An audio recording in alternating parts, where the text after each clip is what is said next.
You're listening to Served Up, a podcast that features inspiring beverage professionals and topic experts that share their passions through meaningful conversations. I'm your host, Bridget Albert, also known as the Market Fresh Mixologist, an industry mentor with decades of experience. Grab a cocktail and sit back. Let's learn how we can make a positive impact in our industry.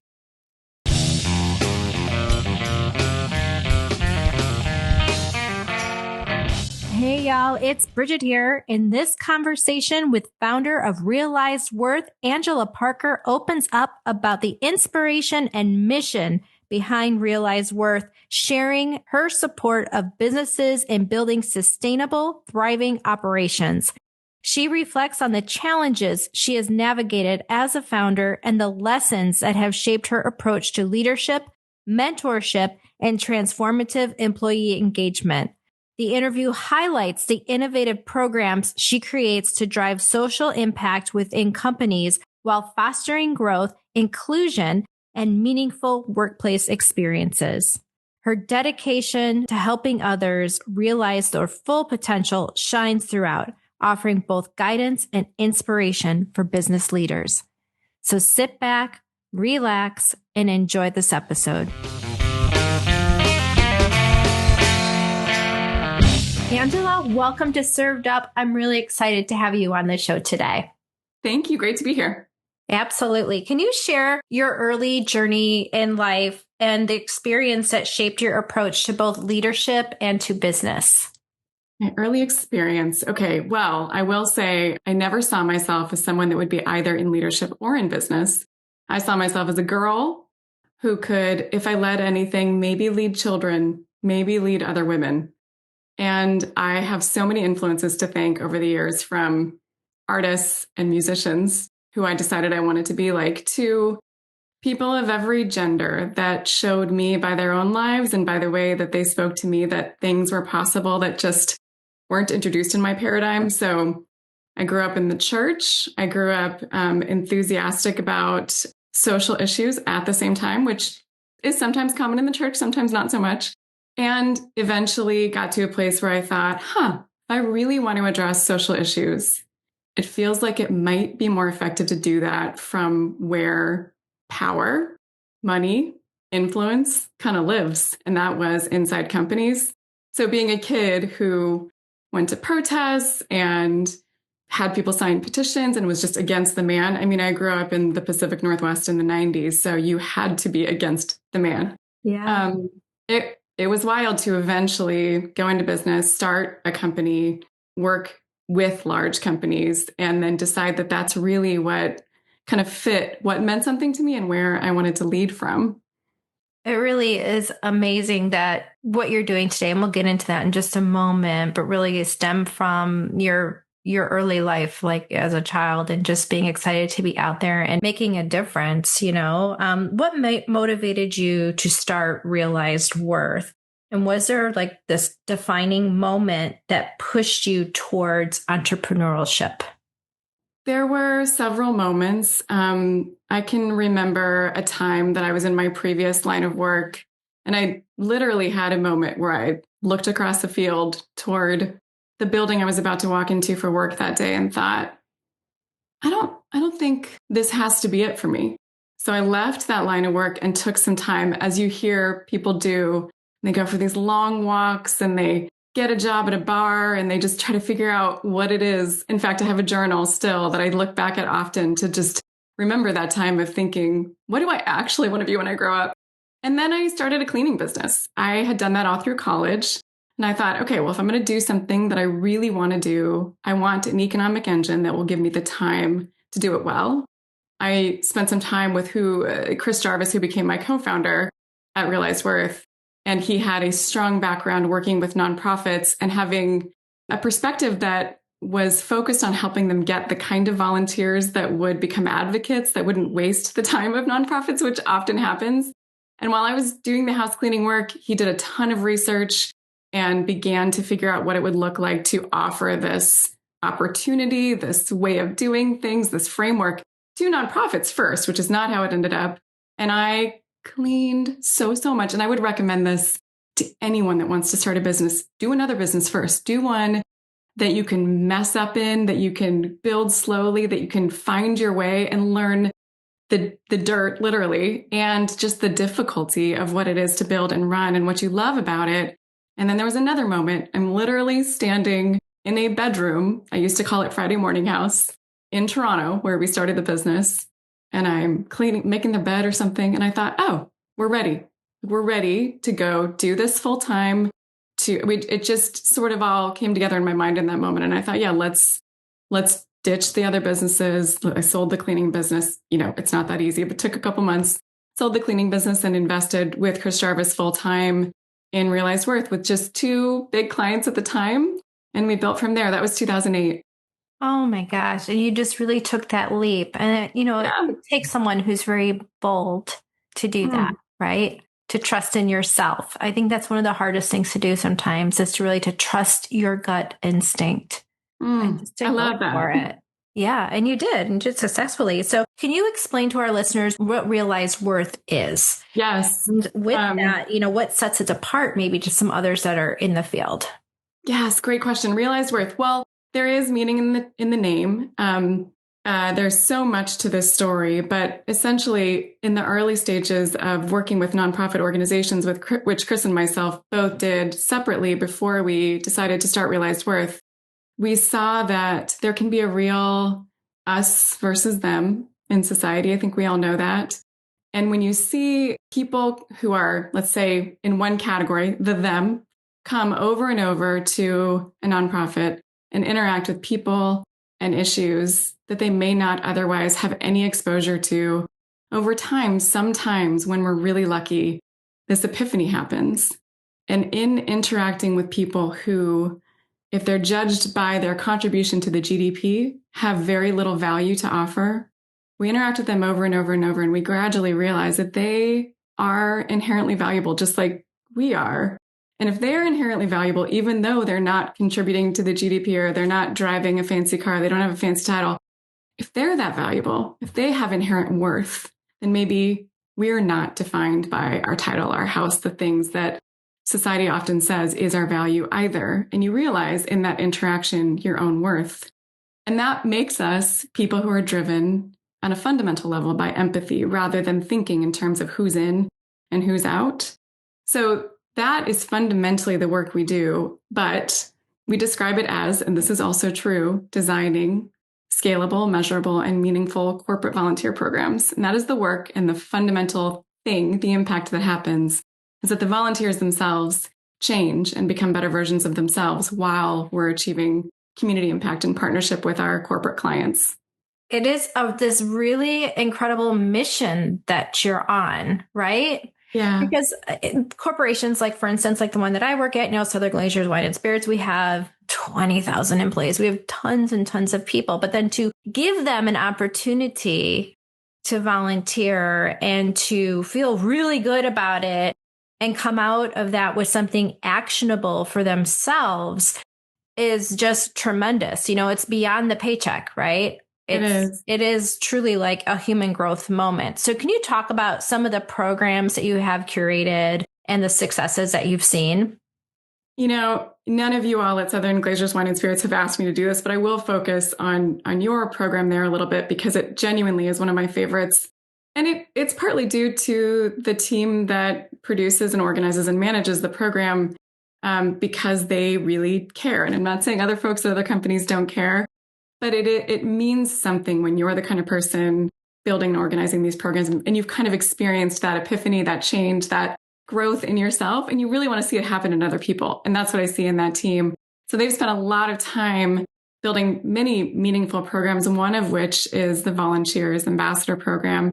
A lot of our clients build these programs. I would say most of them at this point, although that wasn't always the case. It's a more strategic way to scale your programs and leads to business benefits. And it's only been in the last maybe between 5 and 10 years that companies have started to recognize that that's a really effective way to build their programs, putting the opportunity to do the community impact work in the hands of employees and allow them to go on a bit of a leadership development journey as volunteers is huge and very meaningful to folks. So They invite people to apply to be ambassadors, volunteer ambassadors, community ambassadors, volunteers.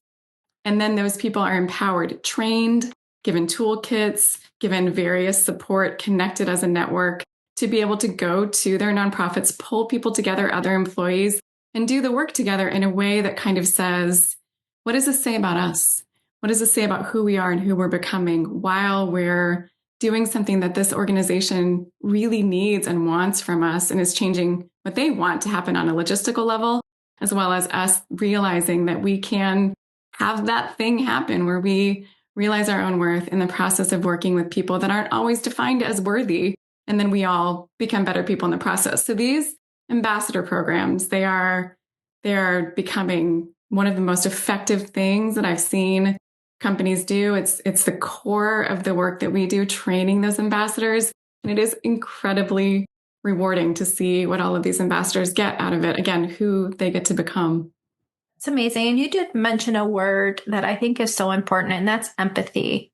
And we don't talk about that enough. And especially in business, we really don't. Can you talk about what it means to lead with empathy? My favorite topic. I think we think about empathy a lot as being able to put yourself in the other person's shoes. Think about what it would be like to be them. And that is beautiful. And there's a type of empathy called effective empathy that comes from experience, that comes from deep inside of us. And it is pre-conscious. And there's a whole lot of, in fact, you all at Southern Glazers Wine and Spirits have been very interested and able to receive some of the neurological content that we talk about, where when we do this work, our brains actually begin to change over time, so that in a moment where we don't have time to modify what we're thinking, so I don't know, in a moment of danger, when we have to decide who to protect, and if we are reacting pre-consciously, we're going to protect the people we know and can relate with. We refer to those as in-groups. It's totally normal. It's how we've evolved. But we won't protect the people that we think of as them, that we don't relate with, whose experience we don't get it. It's not our background. It's not our life, until we have enough interactions with them that we begin to relate with. We genuinely begin to relate with them. That's when our pre-conscious reaction changes. And that's empathy. That's actually empathy, when we experience someone else's life enough that we would protect them just as quickly as we might protect a family member. And I think, now this may be a stretch, but when I have been in the presence of a leader who has done the work of learning about other people's experiences, their lives, their background, and then going so far as to not separate themselves from that person, from their culture, their country, their families, their pain, their trauma, but to engage with it enough that, again, they can not have the same experience. It's not theirs, but they can relate with it. They can begin to think, oh yeah, we're the same. Those leaders, the way that they can adapt to different folks that they're interacting with, the way that they can listen, the way that they can understand that someone who is, let's say, just beginning at a company or in a role isn't going to be the same in terms of their needs as someone who's been there a really long time. And to meet them at their highest level of contribution in that way, there is an effectiveness to those leaders who genuinely first can put themselves in another person's shoes, but then also does the work to have that pre-conscious reaction that they just adapt and adjust, and they do what people need them to do to really be there and guide them. It's just, there is something about leaders who do that from a place of empathy that is significantly different than I've experienced with others. And I think that that's something very vulnerable to do. Oh, right? It is. Yeah. It's a very vulnerable space to maybe put yourself in, to think about how others feel, right? Yes, it is. It is such an interesting point. I mean, we aren't good at vulnerability, especially in the corporate setting, which makes sense because it's actually the opposite. It's like, because if you're vulnerable, then you're weak. Yes. I heard someone say vulnerability is the willingness to put yourself, it's something like put yourself in danger, be willing to be hurt. And I thought, I know what it was specifically. Vulnerability is the willingness to open yourself to attack. And I thought that makes sense. And no wonder we don't want to do that in a corporate setting. That is a dangerous place to open ourselves up in any way. When I see someone do it in a way that feels safe, psychological safety is so huge. It is profound. Amazing. And then also with that, like, so, you're being vulnerable, right? You're showing the empathy, but then along with this, I would imagine you need to also be authentic, which in business, a lot of times, and especially, I'm just going to say it, like as a female, sometimes that can be really hard to do.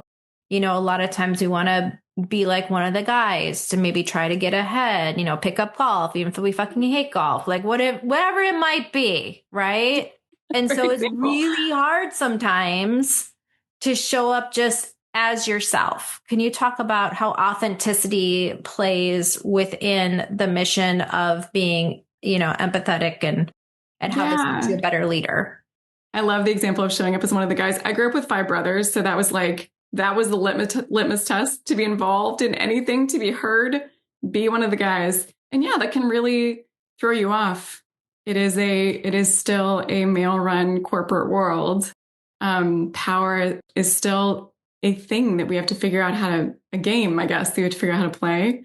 And I think authenticity is such an interesting word. What's, the definition, because some folks, I think, believe that authenticity is just showing it all the time. And I respect that in a way, but I also wonder if it's more, if authenticity might be better defined as a category of truth, of kindness over niceness, of even being able to gauge in a moment, what does it mean to show up? Again, I'll say truthfully in this moment. How am I choosing to represent in a way that is truthful? But it doesn't mean that I am revealing myself and everything that I feel and all of those things all the time. I think maybe that is the thing, is it's choice. It feels like in what ways can we be aware of the spectrum of options and then consciously choose the one that makes sense in the moment because it is true to who we are? I mean, clearly, I think it's really complex and it is scary, but it does seem to be essential for leading well. We know when we encounter someone that is not authentic, and we know that that's not effective. Yeah. I mean, I was saying last night about somebody that, not anybody that I work with, but somebody that I am affiliated with within a charity organization kind of thing. And I was like, gosh, you're such a politician. And I'm just like, but who are you underneath all that? Because I haven't seen it. I would love to see it. I have that feeling too. I would love to see it because I haven't. That's really interesting. Yeah, don't you feel like sometimes when you... And then I don't trust them. That's huge. You don't trust them. Yeah, I feel the same way. Trustworthiness. So I will say sometimes when I'm processing the same thing you were describing, I'll say, I feel like I can't access this person. I'm like, hey, I want to move something aside to get to them. But you're right. I always feel like a little, I don't know if I should be authentic. I don't know if I should say who I am because I don't know who you are. But that's that feels like a danger. No, it really does. That's why I do feel like being authentic. And like you said, it does show up in all different ways, right? Like it absolutely does.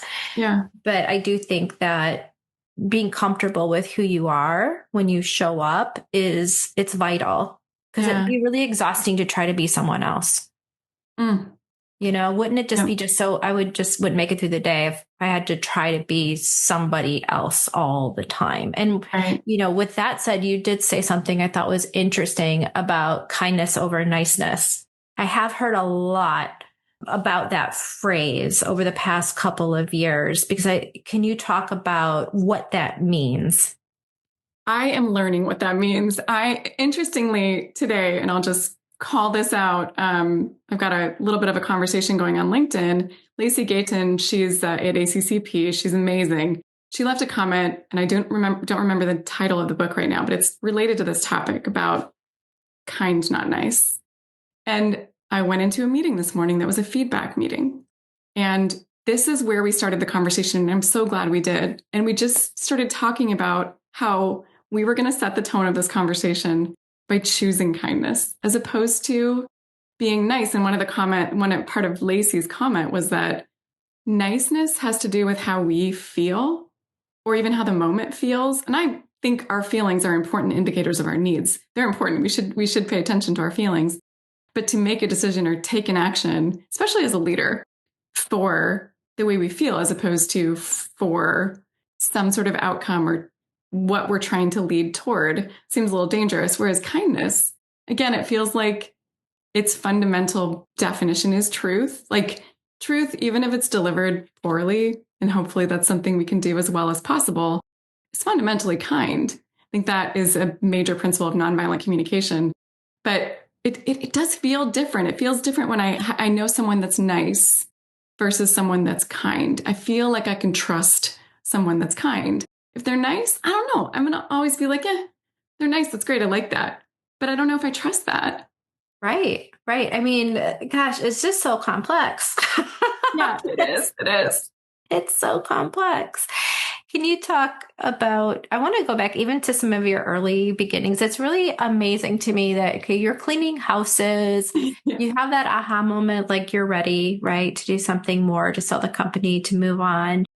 Did you go to college? I did, yeah. Where did you go? And what did you study? For undergrad, I went to Taylor University in Upland, I almost forgot the name, Upland, Indiana. Teeny tiny town, teeny tiny college, university. And I got a degree in communications at the time. I had very little idea what I wanted to do other than I liked to write and I liked giving presentations and I liked media. There was very little clue. That was undergrad. That was undergrad. Yeah. That's amazing. That's so amazing. And then, what did your circle think about you transition? You go to college, right? And you get your degree, your undergrad. And then they see you starting this cleaning company and then onto something completely different than that. What did your circle think? I've had so much life change throughout all of that. And it, sometimes, I don't know if this is true, but sometimes I think, you mentioned the word, I think, brave earlier. Sometimes I think really brave choices come out of some kind of desperation. Maybe not. I'm sure there are people that are naturally brave. But I think every brave choice I've ever made is because I felt like I had no choice. And maybe that's still brave, being able to just make a decision and go a direction. But going from kind of doing the right thing my whole life, Taylor is a liberal arts, Christianish college, university. And that was my background. I was doing the right thing by going there. And it was a big deal to get into that school. So then to begin to move toward a life that was, again, like we talked about before, business. I went to get my MBA. I did all of these things that I definitely had people say, well, I thought you were going to go into working with children, or I thought you were going to go into music, or I thought you were, and it was almost a personal thing. Like people were a little offended. And that also felt a little brave to just kind of be like, is this okay? Am I okay? Yeah, this is okay. It's okay. I can keep moving in a direction that feels meaningful to me, that feels aligned with who I am, that feels authentic, that feels truth-telling, that feels kind even to myself. But it definitely took a path away from what I was expected to do and where I was expected to go. And that was not easy, to be honest. That was a journey. And I think maybe women deal with that in a particular way, feeling like we can just make a selfish choice that's about the direction that we want to go. We can just do that. We don't have to acquiesce or default to being a caretaker or all of these roles that honestly feel really natural to me too. But I wanted to do a thing, again, that aligned with what motivated me, what is who I am. And all these years, I've been doing this now for 18 years. And I still find myself going, I can't believe I'm doing this. Like, I can't believe I'm good at this. Because the person that I was when I was young, everyone around me when I was young would have said, no, you can't do that. You're struggling with math. You can't go into business. I mean, there would have been all of these things that were not true, but there was just so much more to discover. I love that for you. I really do. Because I like you said, so many people's paths are laid out for them. They go along with their cultural norms, what is expected, but then to stray away from that. And I'll say it again, you have to be brave. You have to be bold to take that step, because what if you didn't? Yeah. And then I totally get, like, sometimes we need to do things, the desperation, whatever situation that you're in. It's like, hey, you either do this or what is the alternative? So it forces you to jump in. And thank goodness that you did, because you do so much good for so many people, right? And that has to be gratifying. And with that said, what drives you?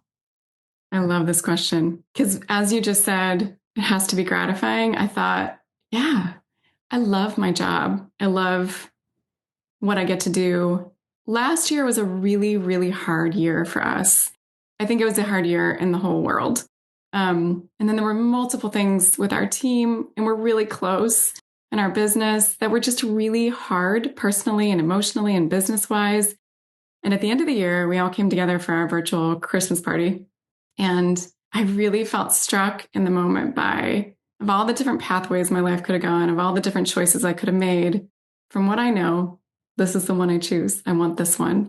And I think what motivates me in it, I mean, it is definitely like right now in the world, a lot of people can feel like, just what do I do? What do I do to help? What do I do to make sure people have what they need? What do I do to make sure people are protected and that I can do something with my own sense of dissonance and emotional exhaustion? And I do feel like I can work that out in the context of my job. I think the work that we're doing in the context of volunteer programs with companies applies to everything, everywhere. We teach these really simple concepts around setting up a brief before you volunteer, which has to do with how do we make sure that the expectations we're coming in with, the implicit bias we're coming in with, is challenged appropriately so that we can even maybe be disoriented just enough to have a more equitable experience with the nonprofit partner that we're with, and to start to think, who am I in this story? Like, what does it mean for me to be aware of what I bring to this, potentially my own complicity? And then we teach people to guide volunteers throughout the experience. Are they early in their experience? Are they later? What do they need at each stage? Just like a good leader or manager would. This is why all of our programs kind of end up being leadership programs. And at the end, to do some critical reflection, not just so that we can evaluate, but so that we can think, how does this make sense for me? And how might it change my behaviors over time because it's changed my perception? That applies to every part of life. In fact, I've seen parents start to do this, really brave parents start to do this with their children when anytime something happens that is different than what the child expected. So I literally saw a friend do this when she took her son to the Children's Museum. It happened to be closed that day. He was so excited. He was 4, just crying. And she sits down with him, and he could do this because they had practiced it so much. And she said, tell me what you're feeling. And he's, so upset, so upset. And they talked through what he was feeling, not just to talk about feelings, but to alert to something happening that was different than what we expected. Because every time that happens, our brains can begin to change and we become people with a broader understanding of human experience, and we become more adaptable over time. People who go through this process over and over are more empathetic, and they're better leaders on multiple levels, which I'd love to go more into. I get to do that work every day in every training with volunteer leaders, with all of my clients, with my team, and ultimately it is my team. We have done so much work to build a little corporate culture together. And one of my biggest goals is to sort of prove in the context of my own small company that it's possible to be a company where people get to become better versions of themselves, just like we try to teach in the context of volunteering. And it's hard. Last year, I started to think it wasn't possible, but I'm back. I'm trying again. Oh gosh. Yeah. Well, I don't care what side of the aisle that you're on. If you wake up and the first thing that you do in the morning is turn on the news and then go into work, and that sets your tone, or go into any situation, right? And so when you talk about that little 4-year-old that's being asked, like, well, how are you feeling in this moment, and kind of working through some of that, I think is brilliant. Because I think a lot of times we see something on the TV or on Instagram or whatever, and maybe it will set us off. Yeah. For good. you know? We don't even notice. We don't even notice what's going on in us. Mm-hmm. Yeah. Yeah. And that's not, I don't know. I think that can cause a lot of harm. I agree. And it can show up in different ways. So I love that your company teaches just real human connection aspects in life that we all need to have, and that we do have. But it seems like you harness it, like you teach us how to harness it better.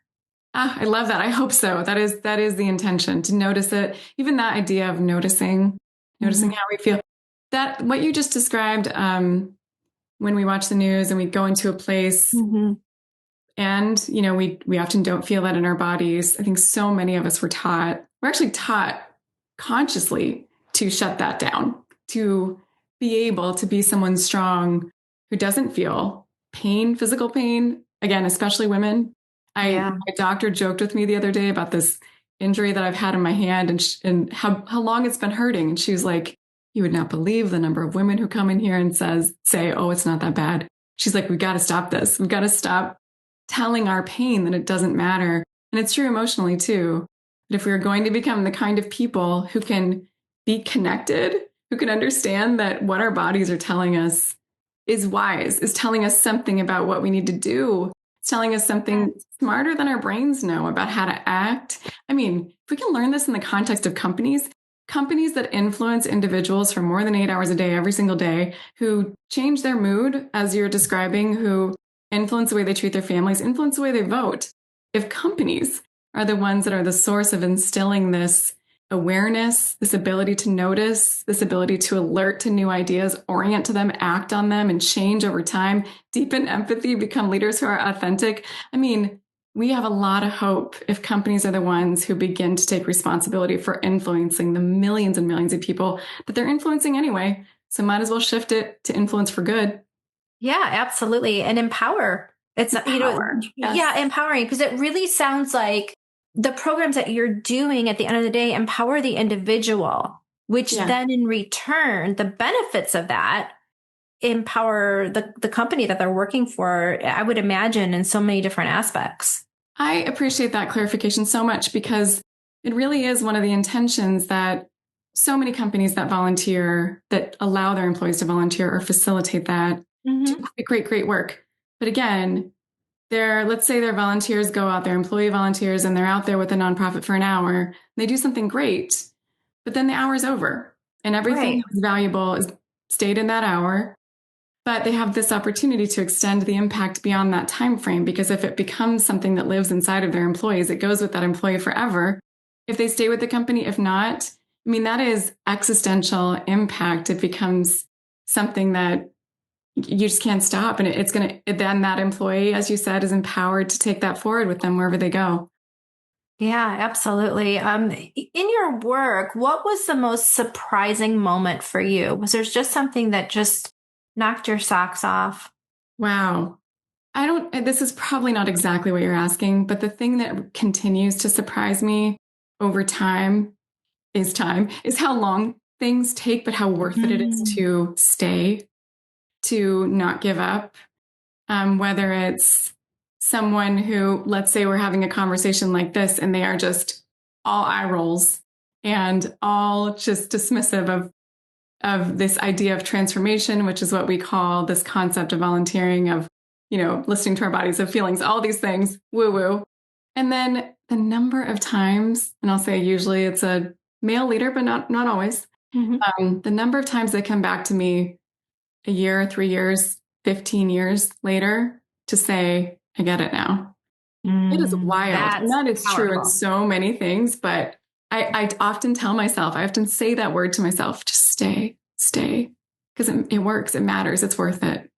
Yeah, it is worth it. Anytime you make change for positive, it's worth it. And it can't be easy, right? Yeah. Yeah. It's much easier to assume that nothing's happening. And I think a lot of people out there in corporate social responsibility or social impact jobs really get down about that, because it's hard to see the change. It's hard to see impact.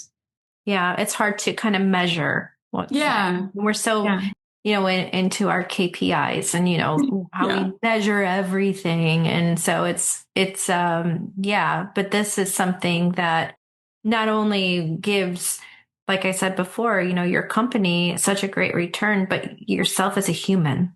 Yes. Can you talk to our listeners a bit about where they can find you if they're curious, maybe starting this journey? I would love to talk with folks about whether it's entrepreneurship, starting their own business, leading, or doing transformative corporate volunteering. I'm on LinkedIn. LinkedIn's a fun place these days. There's a lot of authentic conversation taking place there. I'm Angela Parker on LinkedIn. And you can learn more about Realized Worth on our website, realizedworth.com. But LinkedIn's probably the best place to get in touch with me. It's amazing. And then what does that look like if somebody contacts you, for Realized Worth? How does that work? So if a company calls and says, I want to start a volunteer program, I don't know what I'm doing, help. We say, yay. You say, yay. Well, it is, back in the day, we had a rule that we wouldn't start working with companies that hadn't already tried to start something because we were not in the business of convincing them that it's important.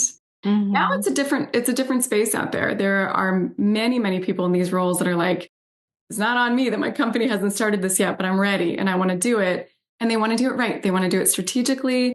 They want to build for scale. And they're very interested in impact that goes beyond outputs, but actually measures those changes we were talking about. Mm-hmm. So when they call, we kind of have a conversation like you would imagine about those things just to make sure that they've got just a few key motivations and resources in place. And then it is really typical. We do some discovery together and learn what strategic elements need to be built to get that program off the ground. And then typically it moves right into, let's build that ambassador network. Those people out there in the company that you may not even think of as ready to do something like this, we're going to find them based on a few key indicators. And then we're going to invite them not to do more, not to add on to their jobs, but to be seen for who they already want to be seen as, and to be able to express what they already want to express, but in the context of the company. And then we go from there and we build together. That's wonderful. So really what you do is you design something specifically for that company's needs and culture. That's right. Is that right? Yeah. Wow. I mean, that's a wow. It really is. Like, I want to congratulate you on the work that you do. I think that it's really important and it's so unique. It's incredibly unique, especially in corporate America, where we just get so tied up in the day-to-day minutia of things. Yeah. So I think that you have definitely turned our listeners on to something new and wonderful and something extremely interesting as well when we talk about human behaviors and how we show up, on the job and at home. And with that said, I just want to thank you so much for coming on Served Up. I really do. I hope that you'll come back. Would you come back in a few months and give us I would love to. This is so fun. Thank you for the conversation. And I have to say, for being able to be so authentic in conversation. Thank you. I appreciate that. Well, with that said, I want to wish you some great health and a lot of peace. And thank you for coming on Served Up. Thank you. Thanks for listening. Served Up is brought to you by Southern Glazers Wine and Spirits. Produced by Zunu.online. Music by We Killed the Lion can be found on Spotify. Make sure to subscribe to be notified of our future Served Up episodes. Cheers.